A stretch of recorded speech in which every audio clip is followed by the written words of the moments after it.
दोस्तों assessment year 2025-26 में आप न्यू रिजीम लें या ओल्ड रिजीम लें, इसका कंफ्यूजन अगर आप लोगों के पास है, आपको किस रिजीम में कितना टैक्स पे करना पड़ेगा, कहां पर आपके लिए सेविंग होगी, तो इसके लिए आज के इस शॉर्ट में मैं आपको एक टूल बताने वाला हूं जिसके थ्रू आप अपने टैक्स की कैलकुलेशंस कर सकते हैं। साथ के साथ ये आइडेंटिफाई कर सकते हैं कौन से रिजीम में आपके लिए ज्यादा बेनिफिशियल रहेगा और कौन से रिजीम में आपका कम टैक्स बनेगा। तो इसके लिए सिंपली आपको इनकम टैक्स के साइट पर आना है। यहाँ पर आपको होम पेज मिलेगा। होम पेज में आने के बाद आप नीचे की तरफ जब आप आएंगे तो यहाँ पर आपको एक ऑप्शन मिलेगा टैक्स टूल। क्लिक करना है आपको टैक्स टूल पर। उसके बाद आपको फर्स्ट एक ऑप्शन मिलेगा यहाँ पर tax calculator old versus new regime. Simply इस कैलकुलेटर पर क्लिक करेंगे तो यहाँ पर आपको कुछ बेसिक इनपुट्स प्रोवाइड करने हैं। आपको ये बता देगा कौन से टैक्स रिजीम में आपका कितना टैक्स बनेगा और कौन सा टैक्स रिजीम आपके लिए बेनिफिशियल रहेगा। सो फर्स्ट यहाँ पर आपको अपना टैक्स पेयर सेलेक्ट करना है इंडिविजुअल। उसके बाद आपको अपनी एज बतानी है, लेस देन 60, 60 टू 80 और मोर देन 80। तो मैं 60 ईयर ले लेता हूं, less than 60। Then residential status में आपको रेजिडेंट लिखना है। उसके बाद आपको यहाँ पर डालनी है ग्रॉस सैलरी। ध्यान रहे ये ग्रॉस सैलरी उन अलाउंसेस को डिडक्ट करने के बाद होगी जो बोथ दी रिजीम्स में एग्जेम्प्ट होते हैं। कुछ ऐसे अलाउंसेस होते हैं जो दोनों ही रिजीम में एग्जेम्प्ट हैं, तो वो आपकी सैलरी में से माइनस करके यहाँ पर आपको अपनी नेट सैलरी लिखनी है, जो कि मैं रफली लिख रहा हूं, मान के चलते 16 लाख रुपए।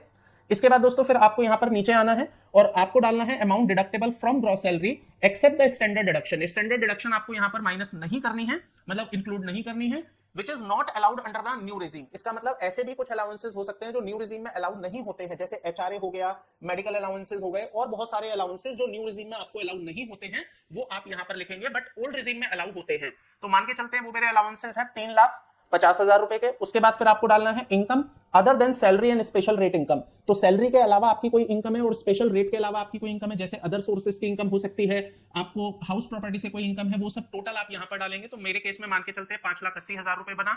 इसके बाद फिर आपको यहां पर डालना है interest on self occupied house property.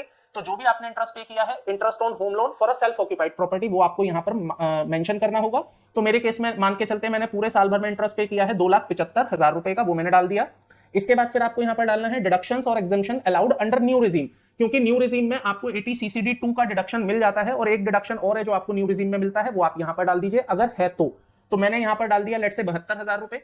फिर इसके बाद डालनी है आपको डिडक्शंस और एग्जेम्पशन जो कि आपको मिल रही है ओल्ड रिजीम के अंदर। तो अगर ओल्ड रिजीम में कोई डिडक्शन आपको मिलनी है वो आप टोटल कैलकुलेट करके डालेंगे। तो मान के चलते मेरे केस में 1,90,000 रुपए बना। तो ये मैंने टोटल जैसे ही डाला, यहां पर आप देखिए ओल्ड रिजीम और न्यू रिजीम दोनों का एक कंपैरिजन आ गया है, जिसमें यहां पर क्लियरली लिखा हुआ है कि total tax liability in old regime is 2,38,000 something, whereas in new regime it will be approx 3,12,000। So now यहां पर जो आपको टोटल सेविंग आ रही है ओल्ड रिजीम में वो 73,000 रुपए की आ रही है। इसके बेसिस पर आप डिसाइड कर सकते हैं कि आप ओल्ड में जाएंगे या न्यू में जाएंगे और दोनों में जाने पर आपकी टैक्स लायबिलिटी कितनी बनेगी। तो आई होप आपको ये शॉर्ट पसंद आया होगा। इसी तरह के इंफॉर्मेटिव वीडियोस देखने के लिए चैनल को सब्सक्राइब कर लीजिएगा।